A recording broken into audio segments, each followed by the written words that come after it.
చిన్న ప్రార్థన చేసుకుందాం మనం. మా దేవా, మా ప్రభా, ఈ మధ్యాహ్న కాల సమయంలో సింధనూరులో ప్రభా నీ వాక్యాన్ని వినటానికి మేము వచ్చున్నాం తండ్రి.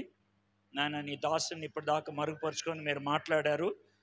మీరు మా జీవితానికి ఒక బహుమానంగా ఉన్నారని మీరు మాకు బయలుపరిచారు. ఈ జీవితమే మీరు మాకు బహుమానం ప్రభా. అంతేకాకుండా యేసు ప్రభుని మీరు మాకు బహుమానంగా ఇచ్చారు ప్రభా. మీకు వందనాలు చెల్లిస్తున్నాం ప్రభా. మరి ఆ బహుమానం మాదవ్వటానికి యేసయ్య ఏం చేశారో నీ వాక్యంలోంచి మేము చూడాలని ఆశపడుతున్నాం ప్రభా. మీరు మాకు సహాయం చేయండి, మా అందరికీ అర్థమయ్యేటట్లు చేయండి ప్రభా. నాయన, మరి సౌండ్ కూడా ప్రభా క్లారిటీ ఉండగలుగుటకు మీరు కృప చూపించమని యేసయ్య నామములో ప్రార్థన చేస్తున్నాం తండ్రి, ఆమేన్. మనకి బైబిల్లో 4 అధ్యాయాల్లో యేసు ప్రభువారు ఎలా పుట్టారు అనేటువంటి విషయాన్ని మనకి రాయటం జరిగింది. 4 అధ్యాయాలు.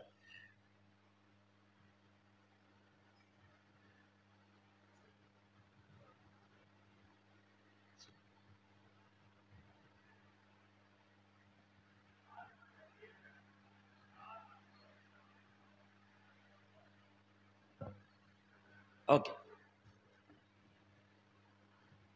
4 అధ్యాయాల్లో యేసు ప్రభువారు మనకి ఎలా పుట్టారు రాశారు. మత్తయి గారు 2 అధ్యాయాలు రాశారు, లూకా గారు 2 అధ్యాయాలు రాశారు. అయ్యగారు మన ముందు మాట్లాడిన ఆయన మత్తయి గురించి మాట్లాడారు. అయితే నేను ఈరోజు సువార్తల నుంచి మాట్లాడను. మనకి 4 అధ్యాయాల్లో యేసు ప్రభువారు ఎలా పుట్టారో చెప్పారు. ప్రతి క్రిస్మస్లో మనము నాటకాల ద్వారా, పాటల ద్వారా, ప్రసంగాల ద్వారా వింటూనే ఉంటాం. అయితే ఈరోజు యేసు ప్రభువారు ఎందుకు వచ్చారు, యేసు ప్రభువారు ఎందుకు వచ్చారు, యేసు ప్రభువారు రావటానికి ఆయన చేసింది ఏంటి, ఈ విషయాన్ని బైబిల్లో 5 అధ్యాయాల్లో రాశారు. 5 అధ్యాయాలు. అవి ఎక్కడెక్కడ ఉంటాయంటే, మొదటిది యోహాను సువార్త 1వ అధ్యాయం, రెండోది కొలస్సీలకు రాసిన పత్రిక 1వ అధ్యాయం, మూడోది ఫిలిప్పీలకు రాసిన పత్రిక 2వ అధ్యాయం, నాలుగోది 1 యోహాను పత్రిక 1వ అధ్యాయం, ఐదోది ప్రకటన గ్రంథం 5వ అధ్యాయం. కొంతమంది సేవకులు ఉన్నారు, రాసుకోండి. నేను నెమ్మదిగా మాట్లాడతాను, చాలా స్లోగా మాట్లాడతాను. నేను మాట్లాడే విషయాలు కొంచెం లోతుగా ఉంటాయి, మీకు అర్థం అవడానికని నేను స్లోగా మాట్లాడతాను. రాసుకోండి. దేవుడు యేసుక్రీస్తు ప్రభువారు భూమి మీదకి రావటానికి ఏం చేశాడు, దాని నుంచి మనం నేర్చుకోగలిగే పాఠం ఏంటి, దేవుడు మనల్ని ఏం నేర్చుకోమని అడుగుతున్నాడు, అది ప్రాముఖ్యం. యేసు ప్రభువారు పుట్టారు, గొర్రెల కాపర్లు వచ్చారు, జ్ఞానులు వచ్చారు, ఇవన్నీ మనం ప్రతిసారి వింటూనే ఉంటాం. కానీ యేసు ప్రభు రావటం బట్టి మనకి నేర్పించిన పాఠం ఏంటి, మనం ఏం నేర్చుకోవాలి, ఈ క్రిస్మస్ సందర్భంగా మనం ఏం నేర్చుకోవాలి, అది మనం తెలుసుకోవడానికి ప్రయత్నం చేద్దాం. ఈ బిల్డింగ్ ఇంత బాగున్నదంటే కారణం స్తంభాలు, పిల్లర్స్. ఈ పిల్లర్స్ లేకపోతే కనుక ఈ బిల్డింగ్ ఉండదు. ఈ బిల్డింగ్ కట్టడానికి ముందు పిల్లర్స్ కడతారు, ఆ తర్వాత బిల్డింగ్ పూర్తి చేస్తారు. అదేవిధంగా క్రైస్తవ లోకానికి బిల్డింగ్స్, క్రైస్తవ లోకం యొక్క బిల్డింగ్ పిల్లర్, స్తంభాలు మనకిచ్చింది ఎవరంటే అపోస్తలుడైనటువంటి పౌలు. అపోస్తలుడైన పౌలు మనం ఏమి నమ్మాలి, ఎందుకు నమ్మాలి, ఎలా జీవించాలి చాలా స్పష్టంగా మనకు రాసుకుంటూ వచ్చాడు. పౌలు భక్తుడు గారు 13 పత్రికలు రాశాడు. హిబ్రీ పత్రిక పక్కకు పెడితే 13 పత్రికలు. ఈ 13 పత్రికలు 4 రకాలు. ఈ 13 పత్రికలు 4 రకాలు. ఏంటా 4 రకాలంటే, ఒకటి బోధ, రెండోది భక్తి, మూడోది మాదిరి లేకపోతే సేవ, నాలుగోది ప్రవచనం. ఈ 4. మొదటిది మనకి దేవుడు పౌలు భక్తుడి ద్వారా ఇచ్చింది బోధ. బోధ అంటే మనం నమ్మాల్సింది ఏంటి అని 4 పత్రికలు దీని కిందకు వస్తాయి. రోమా, కొరింథీయులకు రాసిన 2 పత్రికలు, గలతీ. ఈ 4 కూడా బోధ, టీచింగ్, బోధ. 4 పత్రికలు భక్తి గురించి, మనం జీవించేది ఎలా, భక్తి గురించి. ఈ 4 పత్రికల్ని చెర పత్రికలు అంటారు. చెర అంటే జైలు. పౌలు భక్తుడు జైల్లో ఉన్నప్పుడు రాసినటువంటి పత్రికలు 4. ఎఫెసీలకు రాసిన పత్రిక, ఫిలిప్పీలకు రాసిన పత్రిక, కొలస్సీలకు రాసిన పత్రిక, ఫిలోమోను పత్రిక. ఈ 4. 3 పత్రికలు సేవ, ఎలా సేవ చేయాలని. ఇవి పౌలు భక్తుడు తన ఆత్మీయ కొడుకులిద్దరికీ రాశాడు. తిమోతికి 2 పత్రికలు, తీతుకు 1. ఇక చివరిది ప్రవచనం. 2 పత్రికలు ప్రవచనాత్మకంగా రాశాడు, యేసు ప్రభు వారి యొక్క రాకడ గురించి. ఇవి తెస్సలోనిక సంఘానికి రాసిన 2 పత్రికలు. ఇవి మొత్తం 13 పత్రికలు. అయితే ఇందుట్లో భక్తి గురించి రాసిన 4 పత్రికల గురించి చిన్న విషయం చెప్తాను. పౌలు భక్తుడు జైల్లో ఉన్నప్పుడు రాశాడు. ఆయన చచ్చిపోతాడేమో అనే భయం ఉంది. అంటే భయం అంటే నా సమయం అయిపోద్దేమో, నేను సంఘాలు స్థాపించాను కదా, వాళ్ళకి ప్రాముఖ్యమైన పాఠాలు నేర్పించాలని 4 పత్రికలు రాశాడు. ఎఫెసీలకు రాసిన పత్రికలో యేసుక్రీస్తులో మనకున్న స్థానం, పొజిషన్ గురించి రాశాడు. అయ్యా, నీకు విలువనిచ్చేది డబ్బు కాదు, హోదా కాదు, నీకు విలువనిచ్చేది నీకున్న అంతస్తు కాదు. నువ్వు ఎవరివైనప్పుడు కూడా నీకు విలువనిచ్చేది ఎవరంటే, నీలో క్రీస్తు ఉంటే, ఇన్ క్రైస్ట్, క్రీస్తులో అన్న మాట ఎఫెసీలకు రాసిన పత్రికలో 27 సార్లు కనబడుతుంది. కాబట్టి స్థానము, మన స్థానము క్రీస్తులో. ఇది ఎఫెసీలకు రాసిన పత్రిక. రెండోది కొలస్సీలకు రాసిన పత్రికలో శక్తి, క్రీస్తులో మనకి శక్తి. ఆయన మన శిరస్సు, మన తలకాయ ఆయన నుంచే మనకి శక్తి వస్తుంది. క్రీస్తులో మనకున్నటువంటి శక్తి. ఫిలోమోనుకు రాసిన పత్రిక మనకి ఆయన స్వాస్థ్యం. అంటే నాకు అప్పు తీర్చడం రాలేదు, ఆయన వచ్చి అప్పు తీరుస్తాడు. నన్ను జైల్లో పెట్టారు, ఆయన వచ్చి సంతకం పెట్టి జామీన్ చెప్పి బయటికి తీసుకెళ్తాడు. నా స్వాస్థ్యం. ఇది 3. అయితే ఈరోజు ఫిలిప్పీలకు రాసిన పత్రిక మనం చూడబోతున్నాం. ఈ ఫిలిప్పీలకు రాసిన పత్రికలో ఆయన క్రీస్తులో మనకున్న మాదిరి మోడల్ ఆయన చూపిస్తున్నాడు. ఫిలిప్ అనేది ఒక ఊరు పేరు, సింధనూరు లాగా. ఈ ఊరు ఐరోపా ఖండంలో ఉంది. ఐరోపా ఖండంలో మొట్టమొదటిగా యేసు ప్రభు సంఘం స్థాపించింది పౌలు భక్తుడు ఫిలిప్పులో. ఫిలిప్పు పట్టణంలో ఉన్న వాళ్ళు బాగా డబ్బున్న వాళ్ళు, మంచి పేరున్నటువంటి వాళ్ళు, అంతేకాదు బాగా భక్తి ఉన్న వాళ్ళు. పౌలు భక్తుడికి చాలాసార్లు గిఫ్ట్ పంపించారు, డబ్బులు. తెస్సలోనిక పట్టణంలో ఉన్నప్పుడు, కొరింథీ పట్టణంలో ఉన్నప్పుడు, ఇప్పుడు జైల్లో ఉన్నప్పుడు కూడా గిఫ్ట్ పంపించారు. ఏమన్నా అవసరం ఉంటాయేమో అని పంపించారు. పౌలు భక్తుడు అవన్నీ తీసుకొని వాళ్ళకి థ్యాంక్స్, వందనాలండి, కృతజ్ఞతలు, మీరు నాకు గిఫ్ట్ పంపించారు కదా అని ఆ గిఫ్ట్కి వందనాలు చెప్తూ రాసిన పత్రికే ఫిలిప్పీలకు రాసిన పత్రిక.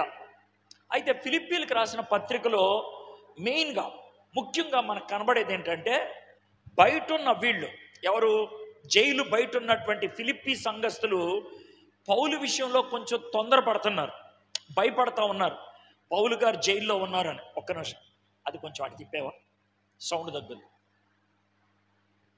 వాళ్ళకి పెట్టేసి. Thank you. Right, okay. Paul గారు జైల్లో ఉన్నారు కదా అని భయపడ్డారు. వాళ్ళు చాలా భయపడతా ఉన్నారు. కొంచెం చింత ఉన్నది, టెన్షన్ ఉన్నది. అందుకనే పౌలు గారు, చింతపడద్దు, సంతోషించండి, హ్యాపీగా ఉండండి, హ్యాపీ. ఈ ఫిలిప్పీలకు రాసిన పత్రికలో సంతోషము, ఇంగ్లీష్లో రిజాయిస్ అనే మాట, జాయ్ అనే మాట 17 సార్లు కనబడుతుంది ఒక్క పత్రికలో. 17 సార్లు సంతోషం. ఈయనేమో జైల్లో ఉన్నాడు, వాళ్ళేమో బయట ఉన్నారు. వాళ్ళకి చెప్తున్నాడు, మీరు సంతోషంగా ఉండండి, మీరు హ్యాపీగా ఉండండి అనేసి. నేను ఎందుకు సంతోషంగా ఉన్నానో చెప్తాను అని 4 కారణాలు ఇస్తున్నాడు. ఫిలిప్పీలకు రాసిన పత్రికకి 4 అధ్యాయాలు. ఒక్కొక్క అధ్యాయంలో తాను సంతోషంగా ఉండడానికి ఒక కారణం చెప్తున్నాడు. మొదటి అధ్యాయం. ఇప్పుడు నేను బ్రతుకున్నాను, ఒకవేళ బ్రతుకుంటే క్రీస్తు కోసం బతుకుతా, చచ్చిపోయాను అనుకోండి ఏం బాధలేదు, ఆయన దగ్గరికి వెళ్ళిపోతాను. బతుకుంటే క్రీస్తు, చచ్చిపోతే లాభం.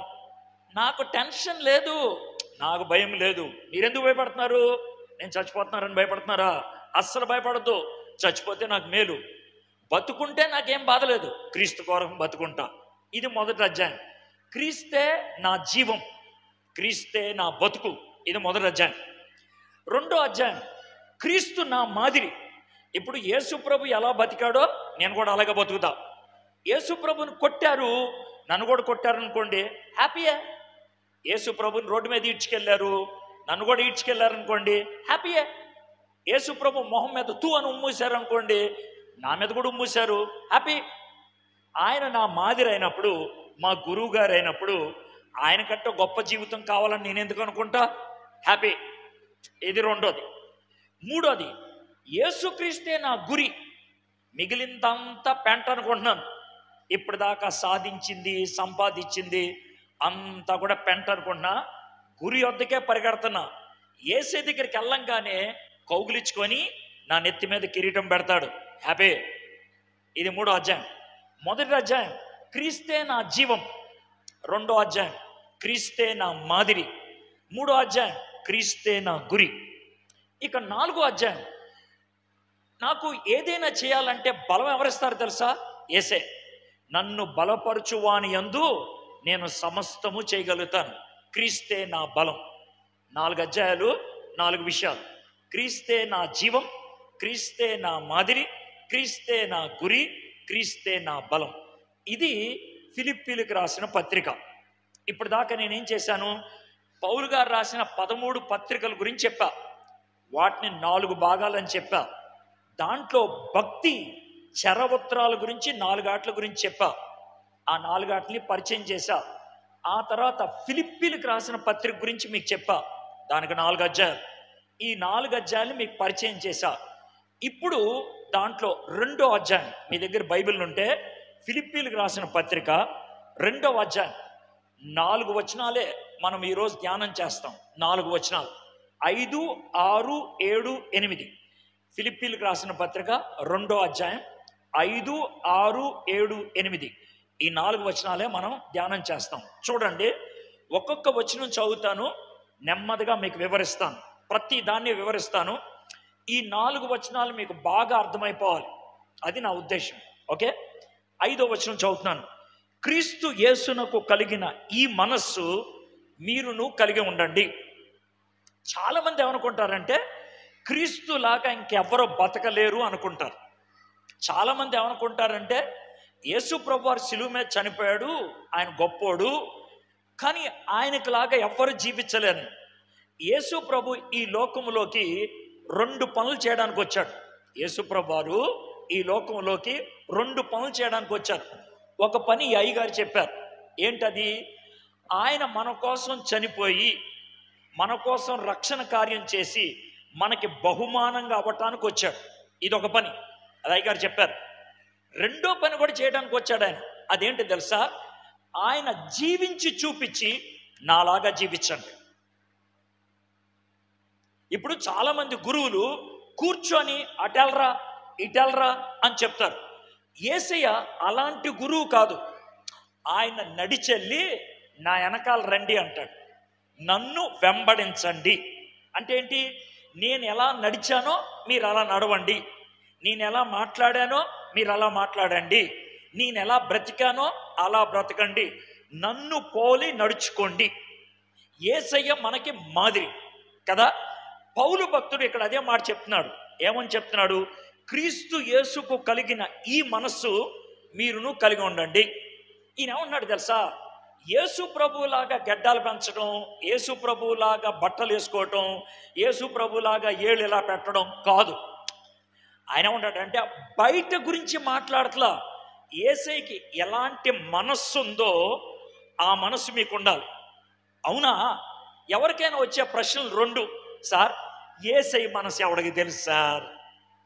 ఇది మొదటి ప్రశ్న.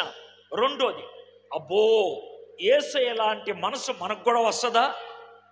ఒకవేళ రాకపోతే ఇది ఎందుకు రాశారు? ఒకవేళ రాకపోతే ఇది ఎందుకు రాశారు? యేసయ్య మనస్సు ఎవరికి రాదయ్యా అని అంటే ఈ ఈ బైబిల్లో ఈ వచనం చింపు అవతల పడేయాలి. పౌలు భక్తుడి దగ్గర నీకు బుద్ధి లేదు, ఈ వచనం ఎందుకు రాశావు, ఎవడు జీవించలేడు అని అనాలి.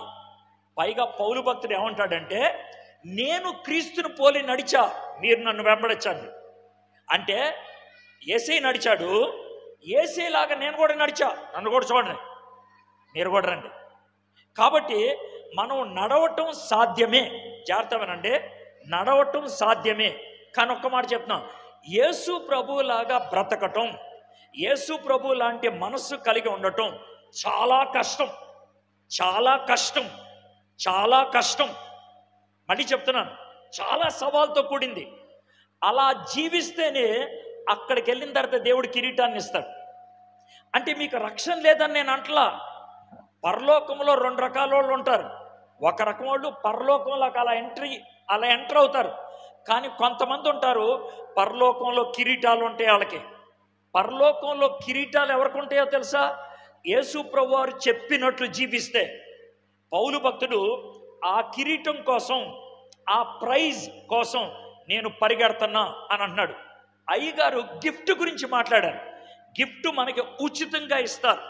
నేను గిఫ్ట్ గురించి మాట్లాడట్లా, ప్రైజ్ గురించి మాట్లాడుతాను. గిఫ్ట్ మనకు ఉచితంగా వచ్చేది, అది రక్షణ.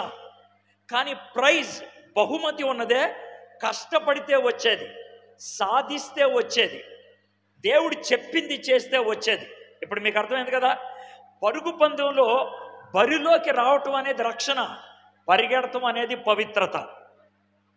మీకు అర్థమైంది కదండి, బరిలోకి రావటం అనేది రక్షణ, బరిలో పరిగెడటం అనేది పవిత్రత. పవిత్రంగా పరిగెట్టాలి, అటు ఇటు వెళ్ళకూడదు. ఆడు ఈడు బోల్డ్ మాటలు అంటారు, మీకు అనవసరం అది. పరిగెత్తేవాడు ఈడేమంటున్నాడు ఆడేమంటున్నాడు వింటాడా? ఎందరో ఇంటే ఈడు పరిగెత్తలేడు. కాబట్టి మనల్ని 100 మంది 100 మాటలు అంటారు, అవన్నీ పట్టించుకోవద్దు. ఈయనేమంటాడో మీకు కావాలి. అర్థమైంది కదండి. కాబట్టి ఇది 5వ వచనం, అర్థమైంది కదా. క్రీస్తు యేసుకు కలిగిన ఈ మనస్సు మీరును కలిగి ఉండండి. ఇంతకీ ఆ మనస్సు ఏంటి? 6, 7, 8 3 వచనాల్లో యేసు ప్రభు మనస్సు ఏంటో మనకు రాస్తున్నాడు. యేసు ప్రభు మనస్సు ఏంటో 6వ వచనం, ఆయన దేవుని స్వరూపము కలిగిన వాడై ఉండి, ఆయన దేవుని స్వరూపము కలిగిన వాడై ఉండి. సార్ మీరు ఏమనుకోకుండా ఆ 2 కుర్చీలు ఇక్కడ తీసుకొచ్చి పెడతారా? ఆ 2 కుర్చీలు రైట్, ఆ 2. Thank you. నేను కుర్చీలు తెమ్మంటుంది ఎందుకు అని అంటే మీకు క్లియర్గా వివరిస్తామని. నేను ఇవి చూపించి ఇక్కడ పెట్టాను సార్. థ్యాంక్ యూ, ఇక్కడ పెట్టాను. Thank you. అది కూడా పక్కన పూర్తిగా వివరిద్దాం అనేది నా యొక్క కోరిక. ఈ అంశం మీద మీకు ఇంకెప్పుడు అనుమానం రాకూడదు, చాలా స్పష్టత ఉండాలి. పౌలు భక్తుడు ఇక్కడ రాస్తున్నటువంటి మాట ఏంటి అని అంటే కనుక, ఆయన దేవుని స్వరూపము కలిగిన వాడై. ఆయన అంటే ఎవరెక్కడ? యేసయ్య. యేసయ్యకి దేవుని స్వరూపం ఉందంట. దేవుని స్వరూపం అంటే ఏంటి చెప్దాం. ఇది కుర్చీ, అర్థమైందా? ఈ కుర్చీ పక్కనే ఈ కుర్చీ పెట్టాను. ఈ 2 కుర్చీలు ఒకటేనా అంటే మీరేమంటారు? ఒకటే. ఎందుకని ఒకటే? ఈ 2 ఒకే కంపెనీ వాళ్ళు తయారు చేశారు. ఈ రెండిటికి ఒకే రంగు ఉంది. ఈ రెండిటికి ఒకే మెటీరియల్ ఉపయోగించారు. ఈ రెండిటికి ఒకే రూపం ఉంది. ఈ రెండిటికి ఒకటే ఉద్దేశం. ఈ 2 కుర్చీలు ఒకటే. అయితే ఇక్కడ పౌలు భక్తుడు ఏమని చెప్తున్నాడు అంటే, ఈయన దేవుడు, ఈయన యేసయ్య. ఈ యేసయ్య దేవుళ్ళాంటోడే. ఈయన దేవుడు, ఈయన యేసయ్య. ఈ యేసయ్య దేవుళ్ళాంటోడే. ఏమి తేడా లేదు వీళ్ళిద్దరిలో. యేసు ప్రభుని ఒకసారి శిష్యులు అడిగారు, అయ్యా మాకు తండ్రిని చూపివా? అప్పుడు యేసయ్య అన్నాడు, నన్ను చూస్తే తండ్రిని చూసినట్లే. అర్థమైంది కదండి. వీళ్ళిద్దరూ సేమ్ టు సేమ్. ఈయన దేవుడు, ఈయన కూడా దేవుడే. యేసు ప్రభు ఎవరో? దేవుడు. దేవుడు అని ఎవరిని అంటారు? దేవుడు అని అనాలంటే ఆయనకు ఉండాల్సిన ఒక్క లక్షణం చెప్పండి అని అంటే ఒకటి చెప్తాను. అది లేకపోతే ఆయన దేవుడు కాదు. ఏంటనంటే దేవుడికి ఆది అంతము ఉండకూడదు.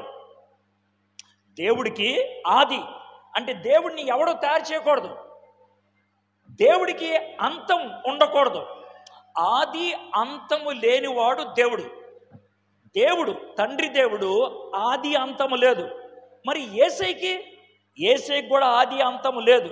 సార్ మన క్రిస్మస్ చేసుకుంటాం కదా, క్రిస్మస్ చేసుకునేది ఏంటో చెప్తా. ఈ యేసయ్య ఆల్ఫా ఒమేగా. ఆల్ఫా అంటే ఏంటి? మొదట ఆయనే.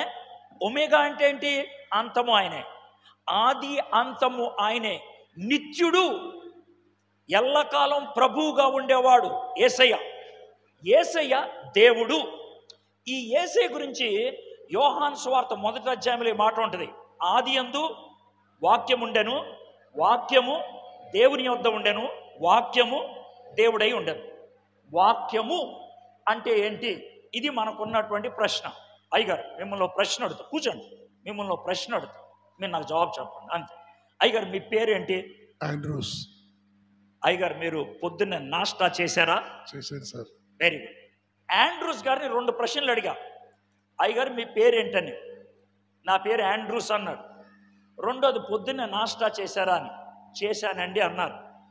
ఒకవేళ నేను ఆండ్రూస్ గారిని ఆయన్ని ఏమండి మీ పేరేంటండి అంటే ఇప్పుడే నాష్టా చేసి వచ్చా అన్నాడు అనుకోండి, మీరు నవ్వుతున్నారు. బాగుంది. ఎందుకని నవ్వారు? మీరు నవ్వింది కరెక్టే. ఎందుకని నవ్వారు? మీ పేరేంటండి అని అంటే ఇప్పుడే నాష్టా చేసి వచ్చా అంటే మీరు నవ్వారు. ఎందుకంటే అది బుర్రలేని జవాబు. నేను అడిగిన ప్రశ్నకి జవాబు కాదు. నేను అడిగిన ప్రశ్న పేరేంటి అని. పేరేంటో కరెక్ట్గా చెప్పాలంటే ఏం పని చేయాలి? బుర్ర పని చేయాలి. బుర్ర పని చేయకుండా వాక్యం రాదు. ఎప్పుడైనా ఎవడన్నా మాట్లాడుతున్నా, ఎరా బుర్ర ఉందా నీకు? అసలు మైండ్ ఉందా? ఏం మాట్లాడుతున్నావురా నువ్వు అని కొన్నిసార్లు ఎట్లా మనం. కాబట్టి వాక్యము అర్థవంతమైనది ఉండాలంటే బుర్ర పని చేయాలి. ఆది యందు వాక్యం ఉందంటే ఆది యందు ఏం పని చేసింది? బుర్ర పని చేసింది. బుర్ర పని చేసిందంటే ఒక బ్రెయిన్ ఉండాలి కదా, ఒక వ్యక్తి ఉండాలి కదా. ఆయనే దేవుడు. ఆయన ఎక్కడున్నాడు? దేవుడు పక్కన ఉన్నాడు. ఆయనే యేసయ్య. ఇదే కదా యోహాను సువార్త 1వ అధ్యాయం 1వ వచనం. ఆది యందు వాక్యం ఉండెను అంటే ఆది యందు ఆలోచన ఉండెను, ఆది యందు బుర్ర ఉండెను, ఆది యందు ఒక ఆయన ఉండెను. ఆయన దేవుడి దగ్గర ఉన్నాడు. ఆయన దేవుడు. ఇది బాగుంది. అయితే యోహాను సువార్త 1వ అధ్యాయం 14వ వచనం ఏమని రాస్తున్నాడు? ఆ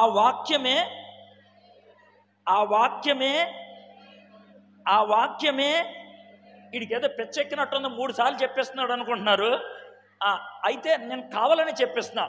శరీరధారి అయి, ఆ మాటకు అర్థమేంటి చూద్దాం. శరీరధారి అయి. నేను బ్లూ షర్ట్ వేసుకున్నాను, ఈ సిస్టర్స్ చీర వేసుకున్నారు, వీళ్ళు కొంచెం వేరు వేరు డ్రెస్సులు వేసుకున్నారు. ఇది ధరించటం అర్థమైందా?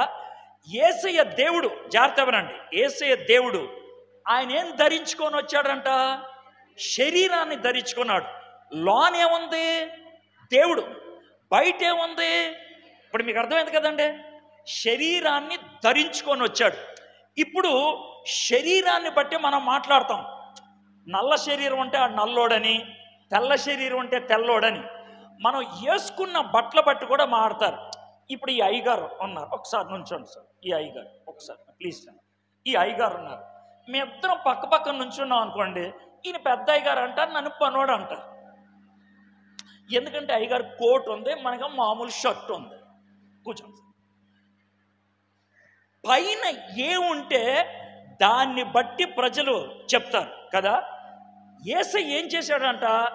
లోనున్నటువంటి మహిమ ఏదైతే ఉందో దాన్ని మానవ శరీరంతో కప్పుకొని వచ్చాడు. కాబట్టి బయటికి ఆయన ఎలా కనబడుతున్నాడు? మనిషిలాగా. కానీ లోనేంటి? ఆయన దేవుడు. అందుకే కొలస్సీ 2:9 ఈ విధంగా ఉంటుంది.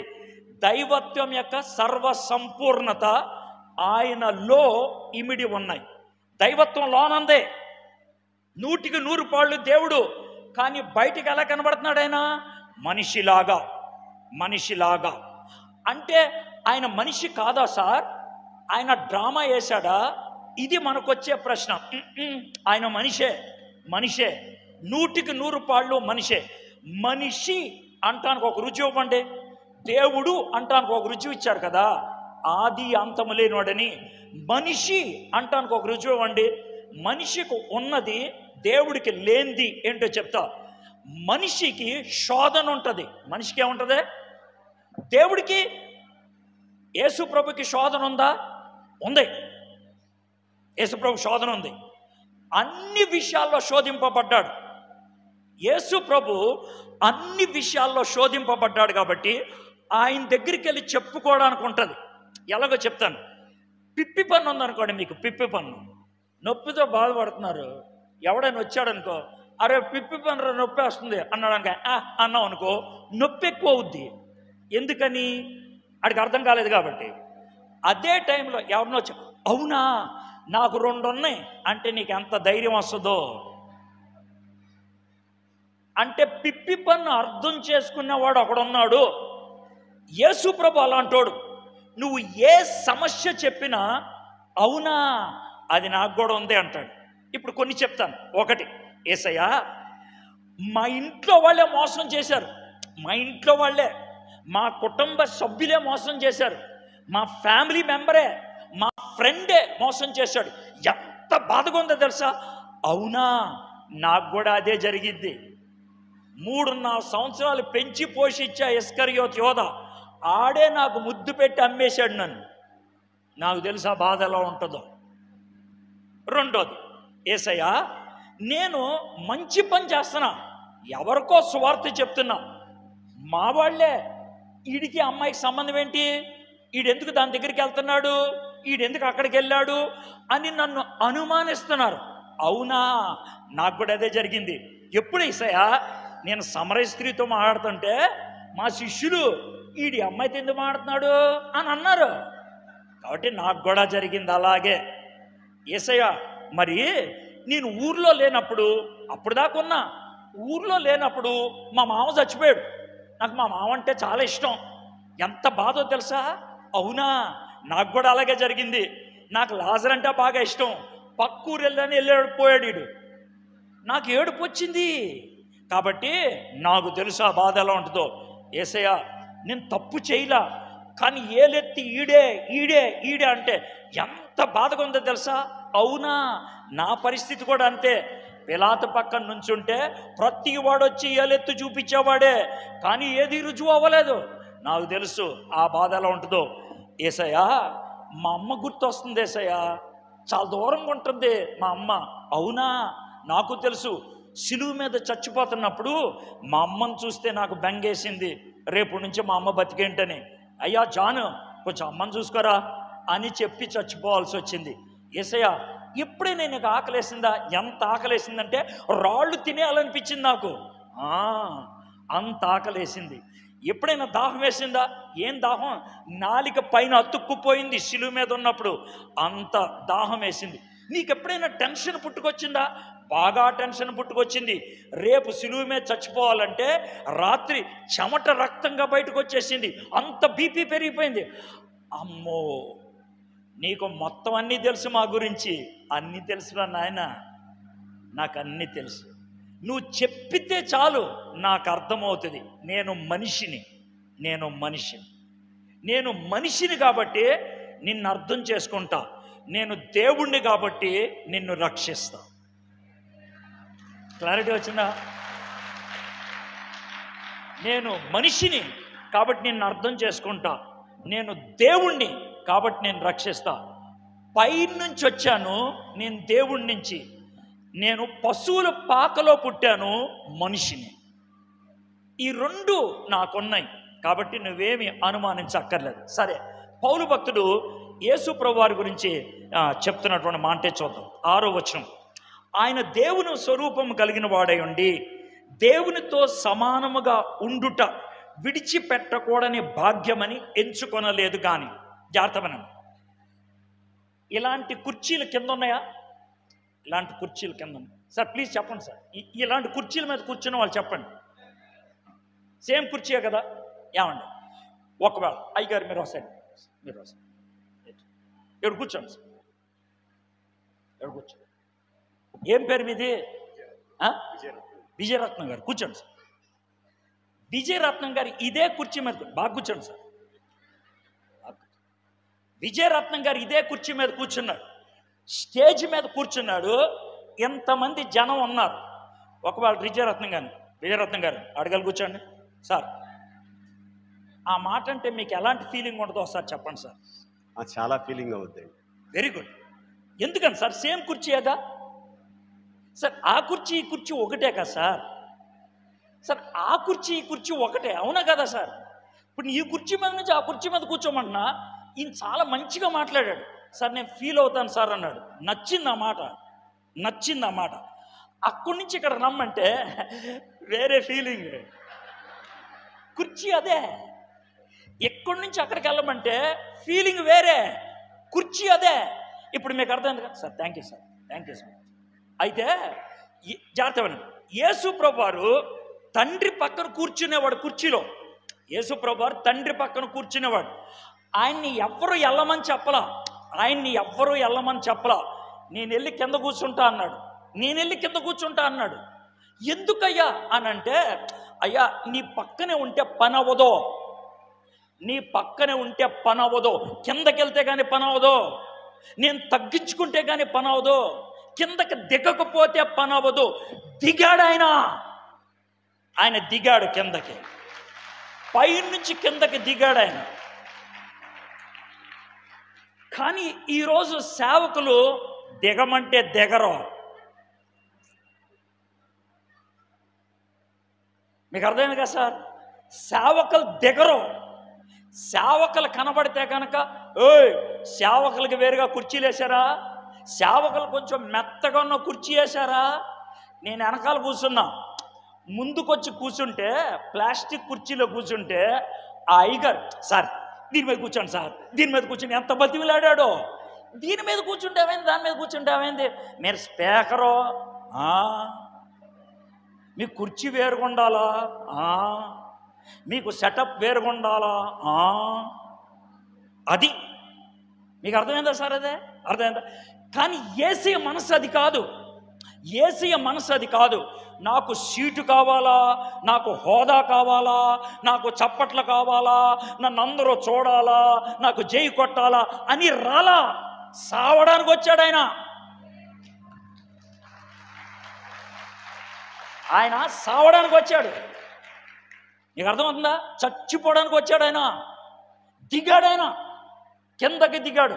కానీ మనం మాత్రం దిగడానికి ఇష్టపడం. అందుకే పౌలు భక్తుడు ఏమన్నాడు చెప్తున్నాడు తెలుసా? నువ్వు విశ్వాసివైతే, నువ్వు సేవకుడువైతే, యేసయ్యకున్న మనసు నీకుంటే నువ్వు కావాలని దిగుతావు, కిందకి పైకెక్కవు, దిగుతావు. ఎందుకు దిగుతావు? కిందున్న వాడిని చేరుకోవడానికి. యేసు ప్రభువారు పశువుల పాకలో ఎందుకు పుట్టాడు? ఏ రూమ్లో పుట్టకూడదా? కొంచెం బిల్డింగ్లో పుట్టకూడదా? ఎందుకు పుట్టలేదు? పశువుల పాకలో ఎందుకు పుట్టాడంటే, ఆయన చాలా దీనంగా ఎందుకు పుట్టాడంటే, ప్రపంచంలో అతి దీనుడు, చెత్త కాగితాలు ఎత్తుకున్నవాడు విని, సార్ ఆయన పెద్దోడు సార్, పెద్దోడు కదరా బాబు, నీకంటే దరిద్రుడిగా పుట్టాడు ఆయన. అడుక్కునేవాడు ఎవడన్నా వాక్యం అంటున్నాడు అనుకో, సార్ నేను అడుక్కునేవాడిని, నాకు పని చేస్తుందా? ఎందుకు పని చేయదా? ఆయన అడుక్కునేవాళ్ళగా పుట్టాడు ఆయన. అడుక్కొని అయ్యా కొంచెం స్థలం ఉందా మీ సత్రంలో, ప్లీజ్ కొంచెం స్థలం ఉందా మీ సత్రంలో అని పుట్టాడు ఆయన. అంత కిందకి దిగాడు. ప్రపంచంలో అతి కిందకి దిగాడు కాబట్టి ఎవరినైనా కూడా పైకి తీసుకెళ్ళగలడు ఆయన. ఎవరినైనా పైకి తీసుకెళ్ళగలడు. ఆయన దిగాడు. ఆయన దిగింది పశువుల పాక అన్నాను కదా. అది ఎలా ఉంటుందనంటే, ఎందుకు సార్ అక్కడ పుట్టాడు, ఎందుకు సార్ అక్కడికి దిగాడు అని అంటే, నాకు ఈత రాదు, పొరపాటున నేను మురిగ్గుంటలో పడిపోయా. మురిగ్గుంట, పెంట అన్నీ ఉన్నాయి, మురిగ్గుంట దాంట్లో పడిపోయా. రోడ్డు మీద ఆండ్రూస్ గారు వెళ్తున్నారు, పెద్ద ఆయన. ఆండ్రూస్ గారు, నువ్వా? ఏంటి పెంట అంతుకుంది మొహం మీద? అవును సార్, దీంట్లో జారి పడిపోయాను సార్, కొంచెం పైకి లేపండి సార్ అని అంటే, ఒకవేళ ఆండ్రూస్ గారు, అవే మీరు పెంటలో పడ్డారు సార్, స్విమ్మింగ్ పూల్లో పడితే లేపుండేవాడిని అని అంటే ఎలా ఉంటుంది? ఎలా ఉంటుంది సార్? ఎలా ఉంటుంది? నన్ను లేపాలంటే ఆండ్రూస్ గారు ఎక్కడికి దిగాలి? మురికుంట్లోకి, అవునా కదా? నేను పాపపు లోపంలో కూరుకుపోతే యేసయ్య ఆ కూరుకుపోయినటువంటి పాపంలోకి దిగి అక్కడి నుంచి బయటికి లాగాడు.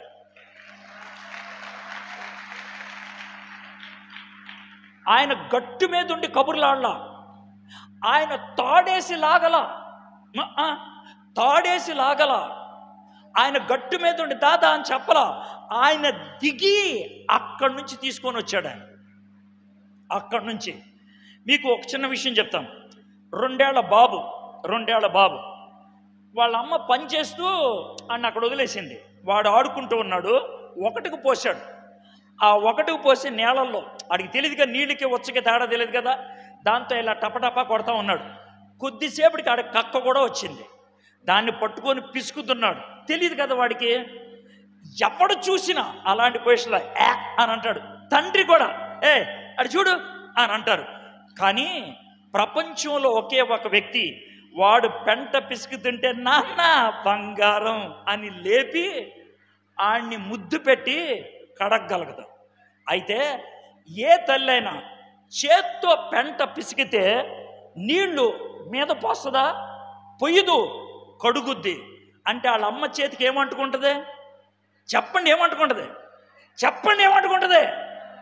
అమ్మ చేతికి పెంట అంటుకోకుండా బాబు చేతికి అంటుకున్న పెంట పోదో.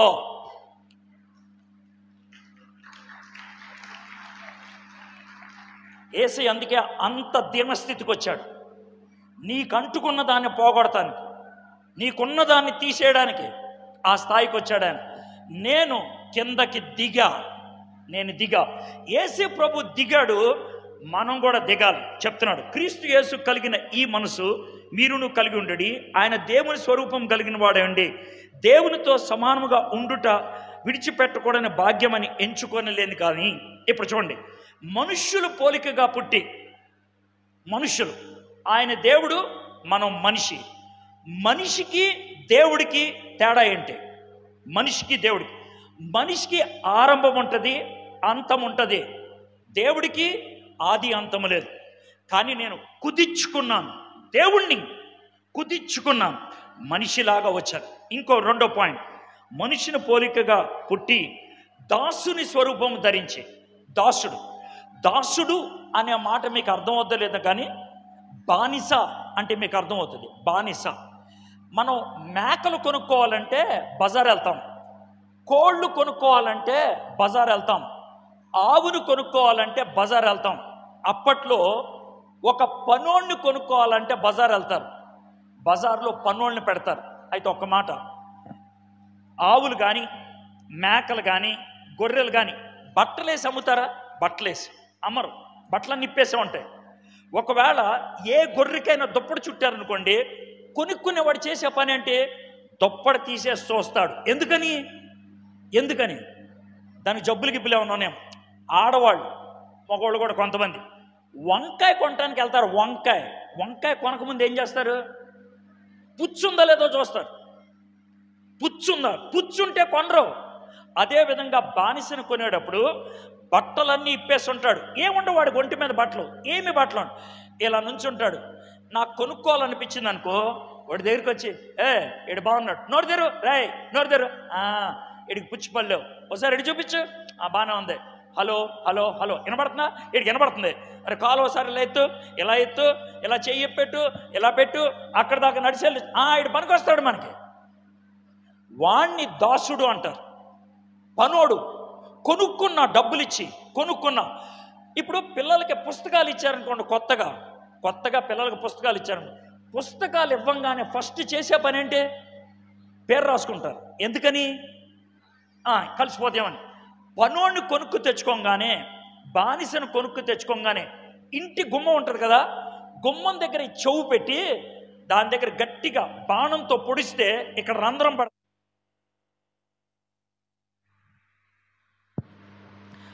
పడుతుంది. ఎందుకో తెలుసా? ఈ రంధ్రం పెట్టేది ఈడు నావాడు, నీవాడు అంటానుగా. చూడు, ఇదిగో ఈ చౌక రంధ్రం ఉందే, ఇది నేను పెట్టిందే. మనం రోడ్డు మీద కొన్నిసార్లు ఆంబోతులు చూస్తాం. ఆంబోతులు వదిలేస్తారు. కానీ ఆంబోతు మీద జాగ్రత్త చూస్తే ముద్ర ఉంటుంది. అందుకని అచ్చోసిన ఆంబోతు అంటారు. కొన్నిసార్లు తిడతారు, వీడు అచ్చోసిన ఆంబోతులా తిరుగుతున్నాడు రా అంటే ఎందుకు పనికిరాడు అర్థమైందా? ఈ రోడ్డు మీద అటు ఇటు తిరుగుతూ ఉంటాడు, 3 పూటలు తింటాడు, అని అచ్చోసిన ఆంబోతు అంటారు. అచ్చు ఇంపార్టెంట్. అదేవిధంగా యేసు ఏమయ్యాడంట? దాసుడయ్యాడు. ఏమయ్యాడైనా? దాసుడు. ఎవరికి దాసుడు? తండ్రికి దాసుడు. ఎవరికి దాసుడు? తండ్రికి దాసుడు. తండ్రి నువ్వేం చెప్తా అది, నువ్వు ఎటెలమంటే అటు, నువ్వేమిస్తే అది. తండ్రికి దాసుడిని. తండ్రి అయ్యా నువ్వు ఈ భూలోకంలోకి వెళ్ళి మానవుడిగా జీవించి నువ్వు సిలువ మీద చచ్చిపోతే అప్పుడు మానవులందరికీ రక్షణ. ఓకే, ఆ పని చేయడానికి నేను వెళ్తున్నాను, ఎస్ వెళ్తున్నా, బాగానే ఉంది. అయితే యేసు ప్రభుకి బాధ అనిపించిందా? అనిపించింది. యేసు ప్రభుకి నొప్పి అనిపించిందా? అనిపించింది. యేసు ప్రభుకి నాకు ఇసులు వద్దు అని అనిపించిందా? అది కూడా అనిపించింది. ఎలా చెప్పగలుగుతావు? గెత్సెమనే తోటలో ఏమని ప్రార్థన చేశాడు? తండ్రి నీ చిత్తమైతే ఈ గిన్నెని నా నుంచి దూరం చేయవా? తండ్రి నాకు సిలువ మీద చచ్చిపోవడం ఇష్టం లేదయ్యా. అప్పుడు తండ్రి మాట్లాడిన ఉంటాడు, నాయనా యేసయ్యా ఎందుకని ఇష్టం లేదు? తండ్రి మేకులు కొట్టించుకోవటం, నెత్తి మీద ముళ్ళ కిరీటం పెట్టించుకోవటం, కొరడాతో కొట్టించుకోవటం అది పెద్ద నాకు లెక్కలేదు. మొక్కం మీద ఉమ్మేయించుకోవటం అది నాకు పెద్ద లెక్కలేదు. నన్ను ఎరగబాదటం నాకేమి లెక్కలేదు. మరి ఏంటి నీకు బాధ? అయితే లోక పాపమంతా కూడా నా మీద వేస్తే, లోక పాపమంతా కూడా నా మీద వేస్తే నువ్వు నా వైపు చూడగలవా? చూడు, తల తిప్పేసుకుంటావు. నేను అప్పుడు భరించలేను, నేను భరించలేను.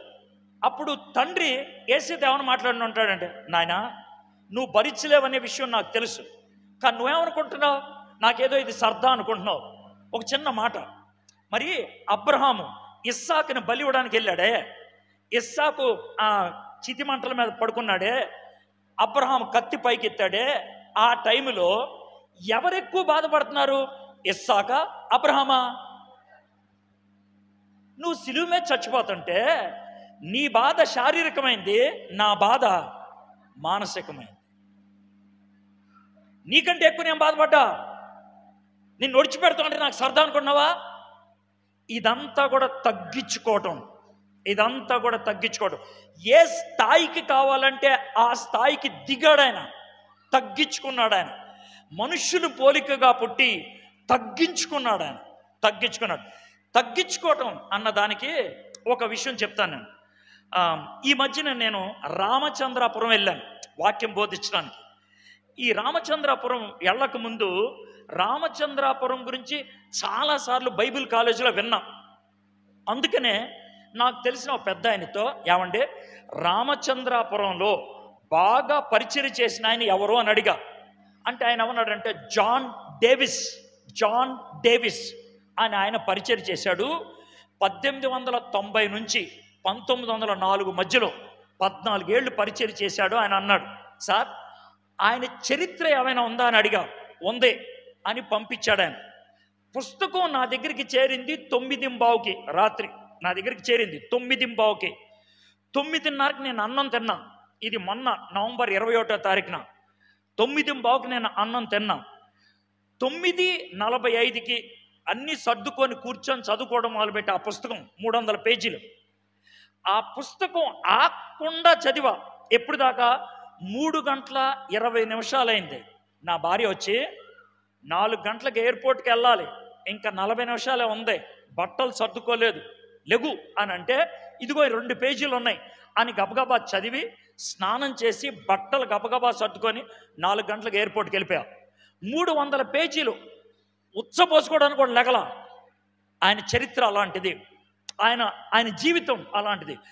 అదంతా నేను చెప్పలేను, కానీ 3 సంఘటనలు చెప్తాను మీకు. 3 ఆయన జీవితంలో 3 విషయాలు. ఈ 3 విషయాలు చూస్తే ఆయన ఏంటో మీకు అర్థమవుతుంది. మొదటిది, ఆయన ఒక 4 సంవత్సరాలు అయిన తర్వాత 1890లో వచ్చాడు కదా, 94లో ఆయన రాసిన ఉత్తరం ఒకటి వేశారు పుస్తకంలో. ఏమని రాశాడు తెలుసా? వాళ్ళ అధికారులకి, అయ్యగారు ఈ సంవత్సరం మొత్తంలో నేను సైకిల్ ఎక్కి కానీ, ఎద్దుల బండి మీద కానీ, పడవ మీద కానీ, మా ఊరు వదిలి బయటికి వెళ్ళిన పరిచర్య దినాలు 155 ఒక సంవత్సరంలో ఊరు వదిలి బయటికి వెళ్ళి పరిచర్య చేసింది 155 రోజులు. ఈ 155 రోజుల్లో నేను బాప్తిస్మ ఇచ్చింది 126 మందికి. ఒక సంవత్సరంలో 126 మందికి. ఆయన తెలుగోడు కాదు, తెల్లోడు. ఆయన ఈ ఎండలు తట్టుకోలేడు. కానీ ఈ ఎండలో సైకిల్ తొక్కుకుంటూ ఎద్దుల బండి మీద, పడవ మీద ఊరు వదిలి బయటికి వెళ్ళినటువంటి సందర్భాలు సంవత్సరంలో 155. అందుట్లో 126 మందికి బాప్తిస్మ ఇచ్చాడు. ఒక్క క్షణం ఆగే, ప్రభా నేను తిరిగేది ఏరోప్లేన్ మీద, నేను తిరిగేది కారు మీద, నేను తిరిగేది బస్సు మీద, నేను ఉండేది హోటల్స్లోనూ, నేను ఉండేది ఖరీదైనటువంటి ఇళ్లల్లోనూ, నాకుండేది అన్ని వసతులు అద్భుతమైనవి. కానీ ఆయన చేసిన పరిచర్యలో సగమైనా చేయగలుగుతున్నాను నేను. సౌలభ్యాలు ఎక్కువ ఉన్నాయి, మనకి అవకాశాలు ఎక్కువ ఉన్నాయి. మీ గురించి ఆలోచించండి. ఒక 50 ఏళ్ల క్రితం మీకులాగా యూట్యూబ్ ఉందా? మీకులాగా టెలివిజన్ ఉందా? మీకులాగా బైబిల్ ఉందా? మీకులాగా కరెంట్ ఉందా? మీకులాగా చదువు ఉందా? ఇవన్నీ ఉండి కూడా ఎందుకు చదవరు?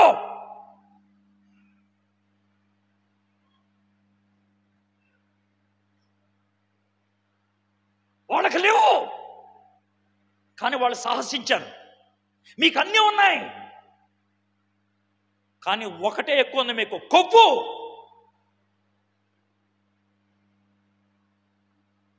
ఒకటే ఎక్కువ, కొవ్వు. తగ్గటం చేత కాదు, వంగటం చేత కాదు. అయ్యగారు చెప్తున్నారు ఐసీ అవ్వాలని. ఎక్కడవుతుంది అది? ఎందుకు అవుతుంది? ఎంత పొట్ల పెట్టుకుంటే కొవ్వు ఉంటే ఎక్కడవుతుంది? ఏసే తగ్గించుకున్నాడు. ఆయన వెంబడించిన వాళ్ళు అలాంటి జీవితం జీవించారు. రెండో సన్నివేశం ఇది. ఆయన ఇంట్లో ఉన్నప్పుడు ఒక దొరసానమ్మ వచ్చింది. దొరసానమ్మ, ఆమె పేరు రూత్ హ్యాచ్ డైమండ్. ఆ దొరసానమ్మ ఏమందంటే, మా పనోడికి జ్వరం వచ్చింది, కొంచెం చూడండి అన్నది. అంటే సరే అని, మనోడు పెద్ద డాక్టర్ కాదు కానీ కొన్ని విషయాలు నేర్చుకున్నాడు. షర్ట్ ఇప్పి ఇలా చూస్తూ ఉంటే ఇక్కడ మచ్చ కనబడింది. అరే ఈ మచ్చ ఏంట్రా అన్నాడు. ఏమో సార్ అన్నాడు. ఇలా కెలికాడు. నీకు తాకితే అర్థమవుతున్నా? తెలియదు సార్ అన్నాడు. వెంటనే చెకప్కి వెళ్తే ఇది కుష్టి వ్యాధి అని తెలిసింది. మీ ఊర్లో ఎవరికైనా ఎలా ఉందంటే, మా ఊర్లో అందరికీ ఉంటే సార్ ఇలా మచ్చలు అన్నాడు. ఆ ఊరంతా కుష్టి వ్యాధి కలిగిన వాళ్ళే, ఊరంతా వాళ్ళకి తెలియదు. ఆయన డబ్బులు ఖర్చు పెట్టి 2 ఎకరాల స్థలం కొని 180 బెడ్లు పట్టేటువంటి ఒక ఆసుపత్రి కట్టాడు రామచంద్రాపురంలో. లెప్రసీ ఆసుపత్రి కట్టాడు ఆయన. ఒక డాక్టర్ని పెట్టించాడు ఆయన వీళ్ళందరినీ ట్రీట్మెంట్ చేయడానికి. ఖాళీ ఉన్నప్పుడల్లా ఆసుపత్రిలో కూర్చునేవాడంట జాన్ డేవిస్. ఎందుకో తెలుసా? నర్సులాగా పనిచేయడానికి, వాళ్ళకి కడగడానికి, వాళ్ళ కట్లు కడటానికి. ఇది అయిపోయింది. 1904లో 7 ఏళ్ళు అయింది ఇండియా వచ్చి. 7 సంవత్సరాలు. ముందోసారి వెళ్ళాడు, రెండోసారి 7 ఏళ్ళు అయింది కదని ఇంటికి వెళ్తున్నాడు. న్యూయార్క్ పట్టణంలో దిగంగానే మనోడికి జ్వరం వచ్చింది. ప్రయాణం బట్టి జ్వరం వచ్చిందేమో అని డాక్టర్ గారి దగ్గరికి వెళ్ళాడు. డాక్టర్ గారు టెస్ట్ చేస్తూ, సార్ మీ ఒంటి మీద అక్కడక్కడ మచ్చలు కనబడుతున్నాయి, నాకు కొంచెం అనుమానం ఉంది అని ఓ ప్రశ్న అడిగాడంట. మీరు కోపం తెచ్చుకోవద్దు అని అన్నాడు. మీరు వేశ్యల దగ్గరికి వెళ్తాడా అని అడిగాడంట. మీరు వేరే అమ్మాయిల దగ్గరికి వెళ్తారా అని అడిగాడంట. నేను వెళ్ళను, నా భార్య తప్పించి ఇంకెవరి దగ్గరికి వెళ్ళను. సార్ మీకు వేరే అమ్మాయిల నుంచి వచ్చే జబ్బు ఏదో వచ్చింది అన్నాడంట. అది ఎలా వస్తుంది సార్? నాకు అసలు అది లేదనంటే, కంగారు పడకండి టెస్ట్ చేయించండి అన్నారంట. వేయించారు టెస్ట్. అప్పుడు ఆ టెస్ట్లో బయటపడింది ఏంటి తెలుసా? ఈయనకు వచ్చినటువంటి కుష్టి వ్యాధి వేరే వాళ్ళకి అంటుకునేది. 2 రకాలైన కుష్టి వ్యాధులు ఉంటాయి. కుష్టి వ్యాధి ఒకటి ఉంటుంది, మనం వాళ్ళతో మాట్లాడితే ఏమవ్వదు. రెండోది ఉంటుంది, వాళ్ళతో మాట్లాడితే చేతులు కలిపితే మనకు వచ్చేస్తుంది. ఆ కుష్టి వ్యాధి వచ్చిందన్నారంట. వచ్చిందంటే గదిలో పెట్టారు హాస్పిటల్లో.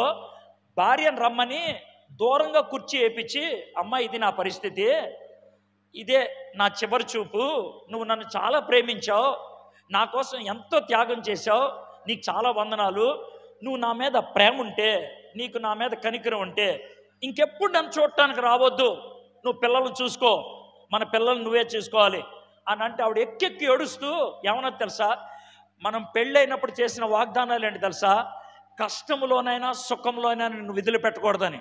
ఇప్పుడు నేను వదిలిపెట్టేస్తే ఆ వాగ్దానానికి ఏంటి అర్థం? ఇంకో మాట చెప్పమంటావా, నేను గుమ్మం దాటి బయటికి వెళ్ళిన తర్వాత నువ్వు ఇంకా బతికే ఉంటావు, కానీ నేను మాత్రం చచ్చిపోతా. సూసైడ్ ఏం చేసుకోను, ఉరేం తీసుకోను, కానీ నా ప్రాణం పోయినట్లే. నువ్వు లేకపోతే, నిన్ను చూడకపోతే నేను ఉండలేను. ఈ మాట విన్నప్పుడు భార్యాభర్తలు ఎందుకు ఆ స్థాయికి వచ్చారు? భారతదేశంలో పరిచయం చేయడానికే కదా. మూడో సన్నివేశం, ఇది జరిగిన వారం రోజులకి వాళ్ళు సొంతూరు వెళ్ళారు. సొంతూరు 7 ఏళ్ల తర్వాత 9 సంవత్సరాల కూతుర్ని చూస్తున్నాడు. 2 ఏళ్ళప్పుడు వదిలేశాడు ఆ కూతుర్ని. ఇప్పుడు అమ్మాయికి 9 ఏళ్ళు.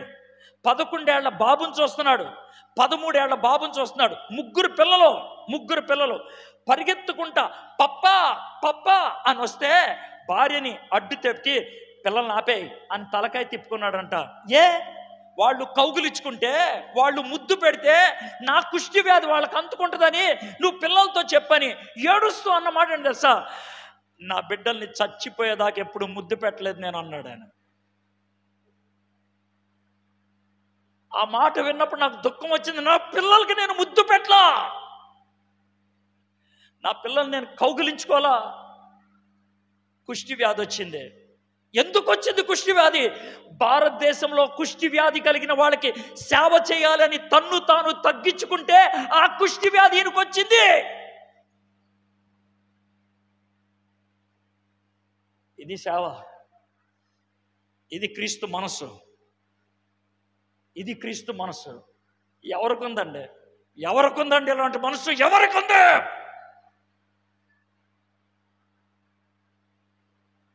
ఇలాంటి మనసు మీకు ఉండాలి. అది పౌలు చెప్తున్నటువంటి మాట. ఇంకేమంటాడు చూద్దాం. మనుష్యులు పోలికగా పుట్టి దాసుని స్వరూపమును ధరించుకొని తన్ను తానే రిక్తునిగా చేసుకున్నాను. జాగ్రత్త వినండి మాట, రిక్తునిగా. ఈ మాటకు అర్థం ఏంటో తెలియాలి. రిక్తునిగా, రిక్తుడు అనే మాట అర్థం అవడానికి 3 పదాలు చెప్తాను మీకు. ధన్యుడు, దీనుడు, దరిద్రుడు. ఈ 3 పదాలు గుర్తుపెట్టుకోండి. ధన్యుడు, దీనుడు, దరిద్రుడు. ధన్యుడు అంటే ఎవడో వర్షంలో గొడుగేసుకుంటూ వెళ్ళిపోయాడు అనుకో, వాడిని చూసి ఆడికి ఏంట్రా గొడుగులు అంటే ఆడికి వెళ్తాడు, ఈడు ధన్యుడు. దీనుడు అంటే ఎవరు? అర్జెంట్ అవసరం ఉంది, వర్షంలో గొడుగు లేదు, తడుచుకుంటూ వెళ్ళిపోతాడే, వాడు దీనుడు. వీళ్ళిద్దరితో ప్రాబ్లం లేదు. కానీ 3వ రకం ఉంటుంది, వీడి దరిద్రుడు. వర్షంలో తడుచుకుంటూ వెళ్తూ ఉంటాడు, కానీ సంకలో గొడుగు ఉంటుంది. అర్థమైందా మీకు? వర్షంలో తడుచుకుంటూ వెళ్ళిపోతున్నాడు, కానీ సంకలో గొడుగు ఉంటుంది. ఇలాంటి దరిద్రులు ఎక్కువ ఎక్కడ కనబడతారు తెలుసా? చర్చిలోనే. ఇలాంటి దరిద్రులు చర్చిలోనే. ఎందుకని చర్చిలో ఉన్న వాళ్ళంటే అంత కోపం? చర్చిలో ఉన్న వాళ్ళకే సంకలో బైబిల్ ఉంటుంది, కానీ చేతిలో సిగరెట్ ఉంటుంది.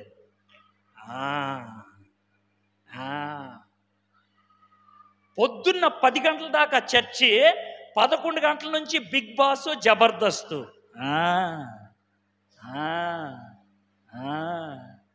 ఎక్కిందా? దరిద్రులు అలాంటి పనులు చేసేవాళ్ళు. దరిద్రులు. అర్థమైందా మీకు? దరిద్రుడు అంటే ఏంటో? మమ్మల్ని దరిద్రుడు అని తిడతావా అని ఎవడన్నా అన్నాడంటే ఆడికి 100కి 100 పాళ్ళు దరిద్రుడు అనమాట. ఒప్పుకున్నాడు అని అర్థం. మా లైఫ్ అదే సార్, మా బతుకు అదే సార్ అని ఒప్పుకున్నాడు. అయితే యేసయ్య రిక్తుడు అంటే ఏంటి తెలుసా? కనబడేదాన్ని కనబడకుండా చేసుకున్నాడు. లోన మహిమ శరీరం ఉంది, పైన కప్పేసుకున్నాడు. మహిమ బయటకు కనబడుతుందా? కనబడదు. ఉన్నదాన్ని ఉపయోగించలేదు ఆయన. గుర్తుపెట్టుకోండి. లేకపోతే కనుక లేదన్నట్లు ఉంటాం, ఉంటే కనుక పర్లా. జాగ్రత్త వినండి. పొద్దున్న ఒక జవాబు చదివావు, చిన్నపిల్లలకి అర్థం అవడం చెప్తున్నా. పొద్దున్న ఒక జవాబు చదివావు, పొద్దున్న బాగా చదివేశావు. 10 గంటల పరీక్షలో అదే క్వశ్చనే వచ్చింది, అదే క్వశ్చన్. కానీ గుర్తుకు రావట్లా. వాడు అబ్బా అంటాడు. ఎందుకని? అది గుర్తు రావట్లేదు కాదు. చదవనోడు అటు ఇటు చూస్తాడు, చదివినోడు గబగబా రాస్తాడు, ఎటు కానోడు అంటాడే అంటాడు. అది పరిస్థితి. మన బతుకు అది.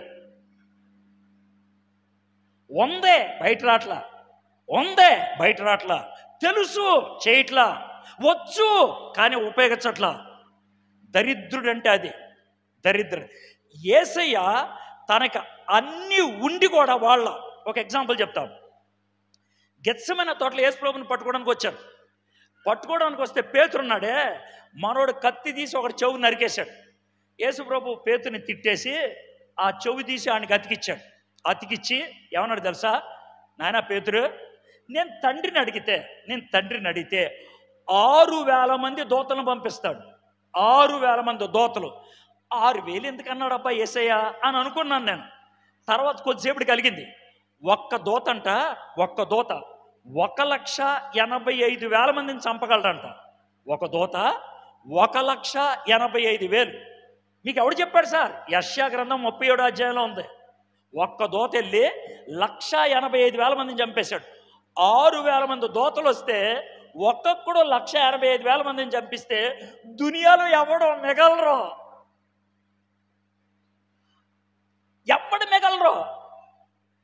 నేను తండ్రిని అడిగితే 6,000 మంది దూతలను పంపిస్తారు. అడగట్లా. నేను వచ్చిందే సావడానికి,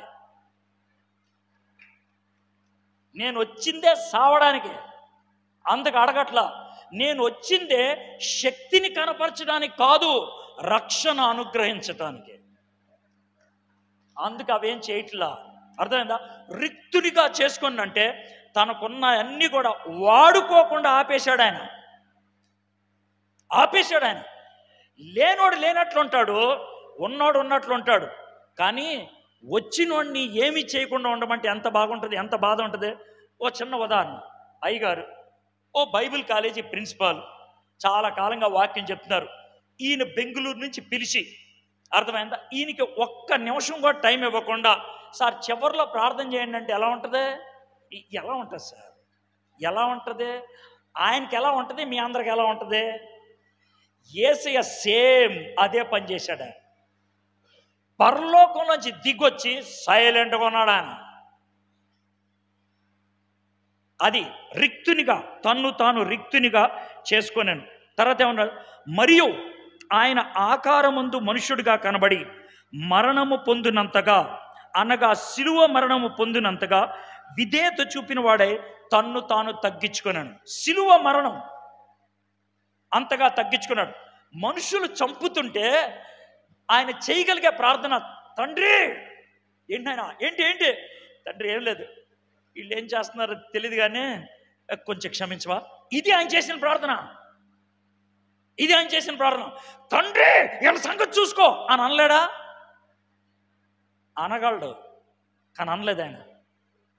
తండ్రి నాయన ఏమైంది, వీళ్ళు అదేలే ఏదో పాపం తెలియక చేస్తున్నారు, కొంచెం క్షమించే. మీకు అర్థమవుతుందా ప్రేమ?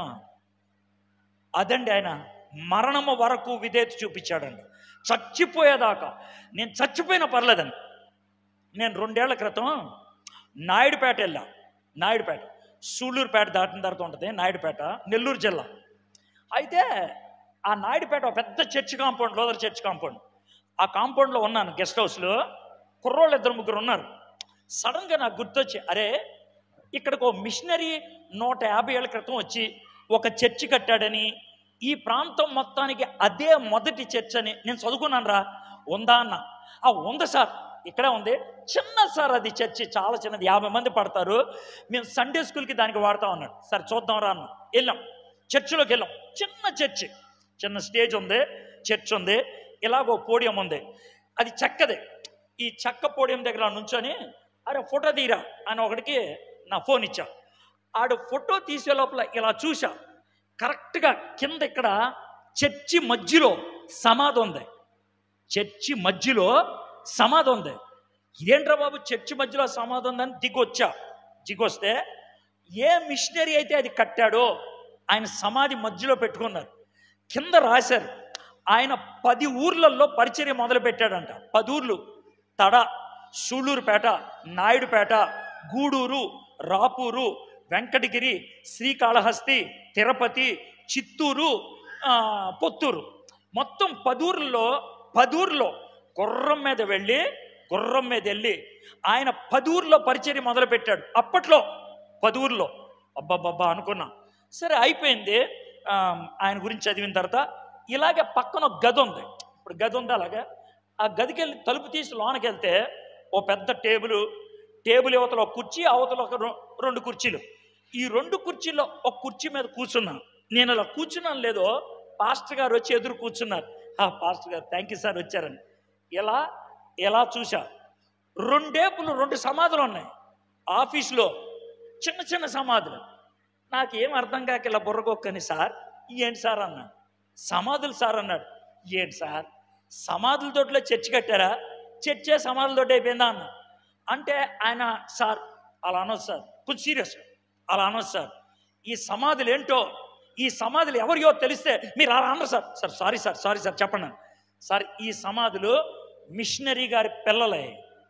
ఆయన జర్మనీ దేశం నుంచి ఇక్కడికి వస్తే వాళ్ళ పిల్లలకి జబ్బు వచ్చి చచ్చిపోతే వాళ్ళు ఊరు వదిలేసి వెళ్ళిపోలా, దేశం వదిలేసి వెళ్ళిపోలా. పిల్లల్ని పక్కన సమాధి చేసుకొని మధ్యలో కూర్చొని దేవుని వాక్యం ధ్యానించి మాకు జీవం గురించి చెప్పాడు సార్ ఆయన. అగస్టస్ మిలియస్.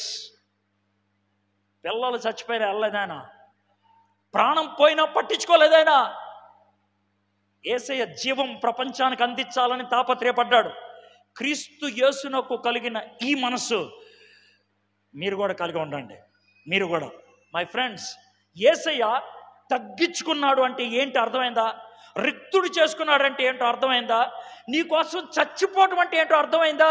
నీకు రక్షకుడిగా బహుమానం అవ్వాలంటే ఆయన చేసిందంటే నీకు అర్థమైందా?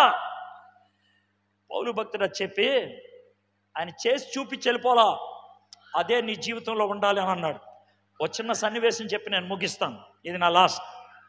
నేను 1990లో పరిపూర్ణ సేవలోకి వచ్చాను. మే నెలలో పరిపూర్ణ సేవలోకి రాగానే 30 రోజులు ట్రైనింగ్కి పంపించారు నన్ను. ఊటీ దగ్గర 24 మంది వచ్చారు భారతదేశం మొత్తం నుంచి. మేము 30 రోజులు.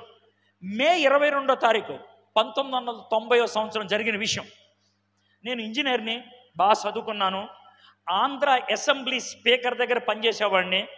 23 ఏళ్ళ అప్పుడు కారు కొనుక్కున్నాను. నా జీవితం చాలా బాగుండేది కాబట్టి కొంచెం స్టైల్గా ఉండేవాడిని, హడావిడిగా ఉండేవాడిని. పరిచర్యకు వచ్చాను. నాకు పరిచర్యలో ఎలాంటి ఉంటాయో తెలీదు, వాక్యం బాగా చదవాలని ఉండేది. అయితే ఆ రోజు నా జీవితానికి టర్నింగ్ పాయింట్ జరిగిన విషయం ఏంటి చెప్తా. పొద్దున్నే మేము లేచి బాత్రూమ్స్కి వెళ్ళాలి. 6 బాత్రూమ్స్ ఉన్నాయి. నేను కొంచెం లేటుగా లేచి వెళ్ళేప్పటికి 24 మంది బాత్రూమ్ బయట నుంచొని ఉన్నారు. అరే బాత్రూంలోకి వెళ్ళదా సార్? సెప్టిక్ ట్యాంక్ నిండిపోయింది, పెంట అంతా బయటకు వచ్చేస్తుంది, లోనకి వెళ్ళాము సార్, కంపు కొడుతుంది అన్నారు. కోఆర్డినేటర్తో చెప్పారా అన్న. చెప్పాం సార్. ఆయనేమో ప్రార్థన చేయమన్నాడు సార్ అన్నాడు.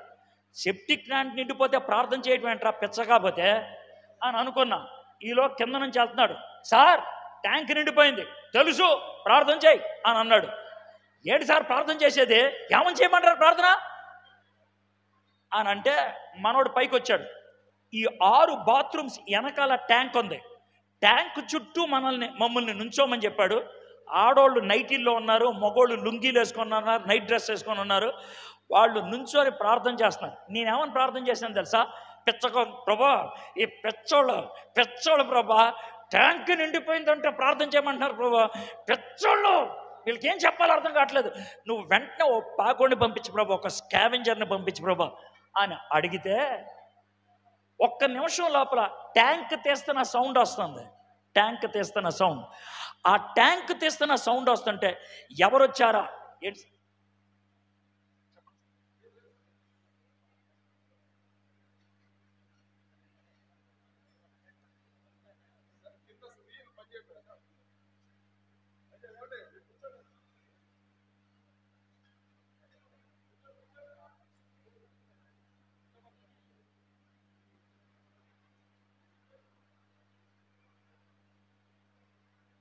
ఇది కనబడేది ఏం కాదు, వినబడేది. కనబడకపోతే పర్లేదు, వినబడితే చాలు. Right, okay. అయితే ఎవరో ట్యాంక్ తీస్తున్నట్లుంటే కళ్ళు తెరిచి చూసా. ఎవడో దిగుతున్నాడు, నిక్కర్ వేసుకొని ఉన్నాడు, కట్ బనీన్ వేసుకున్నాడు, నెత్తికి స్కార్ఫ్ ఉంది, కూలింగ్ గ్లాసులోనే మాస్క్ ఉంది, చేతులకు కిరసనాలు పూసుకున్నాడు. వాసన బట్టి తెలుస్తుంది. లోనకి దిగి ఒక బకెట్ పెంట తీసి పైన ఇంకొకడికి ఇచ్చాడు. వాడు తీసుకెళ్ళి అంత దూరంలో గుంటలో వేశాడు. 6 బకెట్లు తీశారు అంతే. 3 వాంతులు చేసుకున్నారు వాసన తట్టుకోలేక. ఈ కోఆర్డినేటర్లాడా, sir it is enough brother, it is, త్వరగా కూర్చోండి సార్, ఇప్పుడు వచ్చి ఎంత లేడీ తిరుగుతూ ఉంటారు, కూర్చోండి త్వరగా. రైట్, 6 బకెట్లు తీసేపటికి ఒక 3 వాంతులు చేసుకున్నారు. వాంతులు చేసుకుంటే బ్రదర్ ఇంకా చాలు అన్నాడు. వీళ్ళేంటి స్కావెంజర్స్ని బ్రదర్ అన్నాడు అనుకున్నా. అయిపోయిన తర్వాత వీళ్ళిద్దరికీ మనం థ్యాంక్స్ చెప్పాలి అని అన్నాడు. మేము ఇలా నుంచొని ఉన్నాం. నాకు పెద్ద ఇష్టం లేదు థ్యాంక్స్ చెప్పడానికి. ఎందుకు తెలుసా, వాడికి డబ్బులు ఇస్తే వచ్చి చేశాడు, ఆడికి చెప్పేది ఏంటని. వాళ్ళు నెమ్మదిగా స్కార్ఫ్ తీసి, తర్వాత మాస్క్ తీసి, కూలింగ్ గ్లాసులు తీస్తే వాళ్ళెవరో మేము గుర్తుపెట్టాం. అప్పుడు నాకు బాగా ఏడుపు వచ్చింది. నా లైఫ్లో ఓ సేవ అంటే ఇదా అని నాకు అప్పుడు అర్థమైంది. ఏంటి తెలుసా, వాళ్ళిద్దరూ మాకు వాక్యాన్ని బోధించడానికి వచ్చిన మా బైబిల్ టీచర్స్. ఒక ఆయన చచ్చిపోయాడు, ఆయన పేరు సత్కీర్తిరావు. ఇంకో ఆయన బతిగా ఉన్నాడు, 90 ఏళ్ళు ఉంటే అమెరికాలో కూతురు దగ్గర ఉన్నాడు. ఆయన పేరు పీసీ వర్గీస్. వీళ్ళిద్దరూ. అయితే వాళ్ళని నాకు ఎప్పుడు చూస్తే వెనుకొచ్చిందో తెలుసా, వాళ్ళు అందరికి ఇలా చేయి చూపించి వెళ్ళిపోయారు, స్నానం చేశారు. తర్వాత 8:30కి వాళ్ళిద్దరూ బైబిల్ పట్టుకొని వస్తూ ఉంటే వాళ్ళ చేతులు చూసి నాకు వణుకొచ్చింది. వాళ్ళు పెంట మొయ్యాల్సిన పని లేదు, నా పెంట వాళ్ళ చేత్తో తీసి బయట పడేయాల్సిన పని లేదు. వాళ్ళని ఎవ్వరు కూడా బలవంతం చేయలేదు, వాళ్ళెవ్వరు కూడా అడగలేదు. కానీ దిగారు, వాళ్ళు దిగారు. అది క్రీస్తు మనసు అంటే.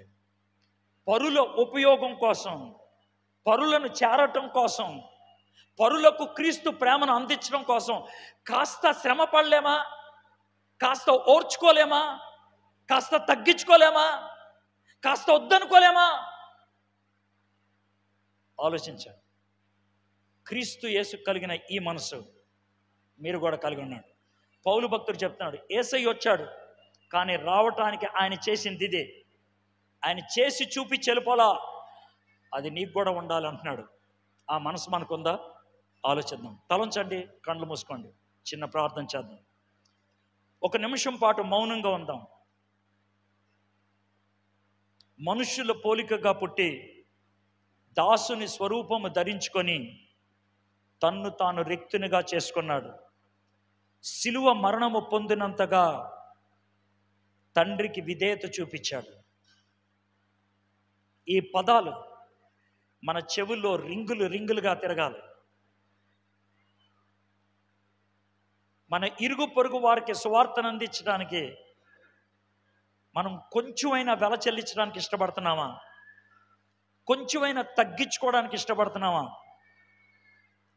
కొంచెమైనా సమయం వెచ్చించడానికి ఇష్టపడుతున్నామా?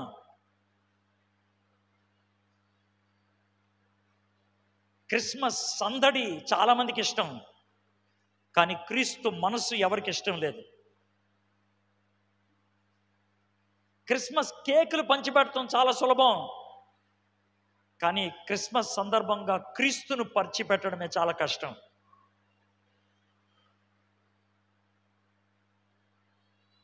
మా దేవా, మా ప్రభా, సింధునూరులో ప్రభా, మీరు ఈ లోకంలోకి ఎందుకు వచ్చారు? మీరు రావటం ద్వారా మాకు నేర్పించినటువంటి పాఠాలేంటి? ఈ 4 వచనాల్లో మాకు బహిర్గతం చేశారు. Thank you so much. యేసయ్యా, నీ మనస్సు మేము కలిగి ఉండాలని భక్తుడైన పౌలు ద్వారా మీరు మాకు చెప్పారు. పరిశుద్ధాత్మని మాలో ఉంచి ఆ మనస్సు కలిగి ఉండటానికి మీరు మాకు సహాయం చేసేవాళ్ళుగా ఉంటున్నారు. మేమందరం ఆ మనస్సు కలిగి జీవించడానికి కృప చూపించమని ఈ వాక్యాన్ని మాకు దీవెనకరంగా చేయమని యేసే నామములో ప్రార్థన చేయించున్నాం తండ్రి. ఆమేన్.